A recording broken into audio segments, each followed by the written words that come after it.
आज का article the Hindu में प्रकाशित लेख उइगर मानवाधिकार विधेयक है।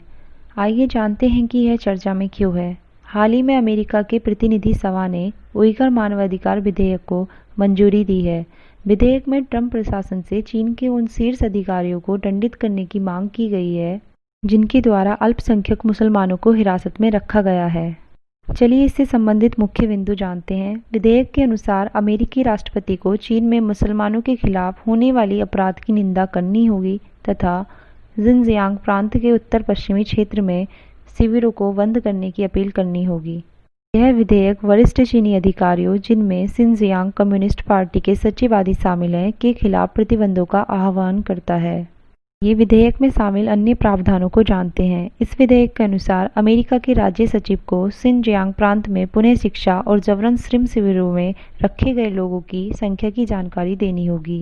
विधेयक उन प्रौद्योगिकियों को चीन को निर्यात करने पर प्रतिबंध लगाता है जो चेहरे तथा आवाज के आधार पर व्यक्तिगत पहचान और निगरानी करने में उपयोग किया जाता है।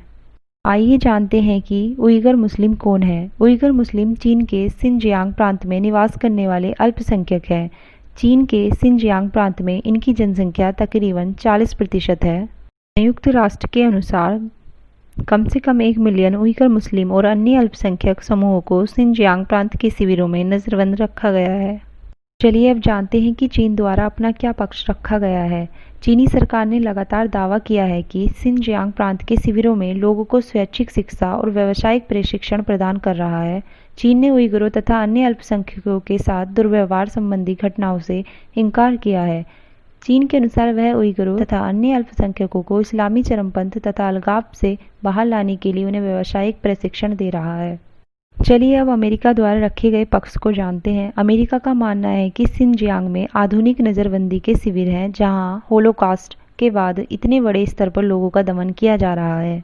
अनेक लीक हुए दस्तावेजों के अनुसार शिविरों को उच्च सुरक्षा वाली जेलों के रूप में चलाया जा रहा है जिनमें कठोर अनुशासन, दंड की व्यवस्था तथा शिविरों से किसी भी तरह की बाहर जाने की अनुमति नहीं है।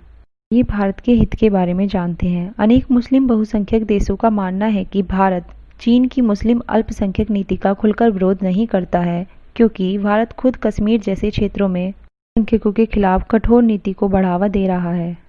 आइए जानते हैं कि यह विधेयक क्यों लाया गया है। हाल ही में चीन की संसद के समक्ष राष्ट्रीय सुरक्षा पर मसौदा प्रस्तुत किया गया था जो पहली बार चीन की सरकार को हांगकांग के लिए राष्ट्रीय सुरक्षा कानूनों का मसौदा तैयार करने तथा इस विशेष प्रशासनिक क्षेत्र में अपने राष्ट्रीय सुरक्षा अंगों को संचालित करने की अनुमति देता है।